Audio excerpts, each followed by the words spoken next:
Letters of John Nelson Darby, Volume 1, Letter 220E, of 1031. p. 364, Dr. C. Woolston, my dear brother, I was very glad to get your account of the work, and so happy a one.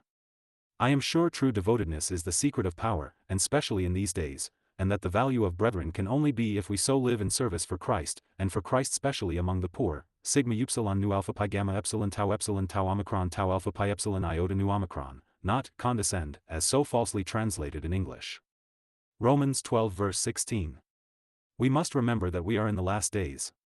Things are even going very fast, but the Lord is above all, He gathers together the tares in bundles. Patient continuing in well-doing is our path. As regards your difficulty as to baptism, I am sure patience is our path there too.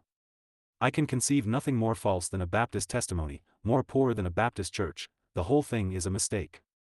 We are, according to 2 Timothy 2, purging ourselves from evil in a great baptized mass, thinking to begin and found, as with heathen, in a false position. But there has been such confusion and abuse that one must have patience with those thrown on these ordinance ways of correcting them. They do it conscientiously. I should not stir my finger to hinder their own acting for themselves. If it was made a part of the testimony of the assembly as such, I should not go to it. I should not make any fuss, but keep my own place. Dear, assumed this position in, that they baptized believers, himself the most inconsistent of men as to it, but admitted others. I said at once I could not go in that case. I went in the unity of the body, not on sufferance to a Baptist meeting, and the thing was withdrawn, and said not to be meant in this way. Nothing would induce me to go to a Baptist meeting, I would as soon go to popery.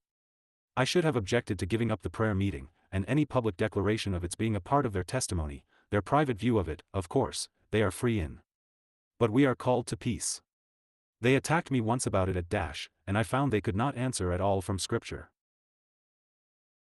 The person who attacked me was convinced, I think, that they were wrong. Certainly they had no answer from Scripture.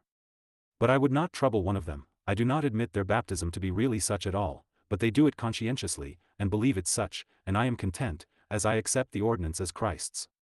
They must leave my conscience free, too. I can bear with, but cannot bind my conscience by their ignorance, as I am sure it is.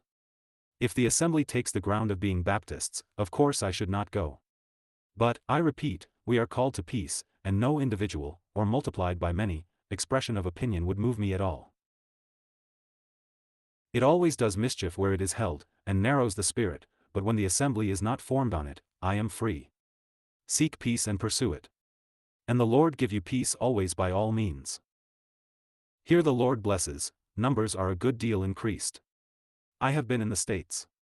Everywhere a growing sense of the worldliness and low estate of so-called churches, and spiritual persons ill at ease, but there must be faith to act. I am off to New York, where the Swiss have called me. And then after Philadelphia, for a visit to Massachusetts, where there is testimony. The Lord has graciously helped me hitherto. I must close. Hold to what is essential and keep close to Christ, of your own thoughts be distrustful. Ever affectionately yours. Canada, September, 1863.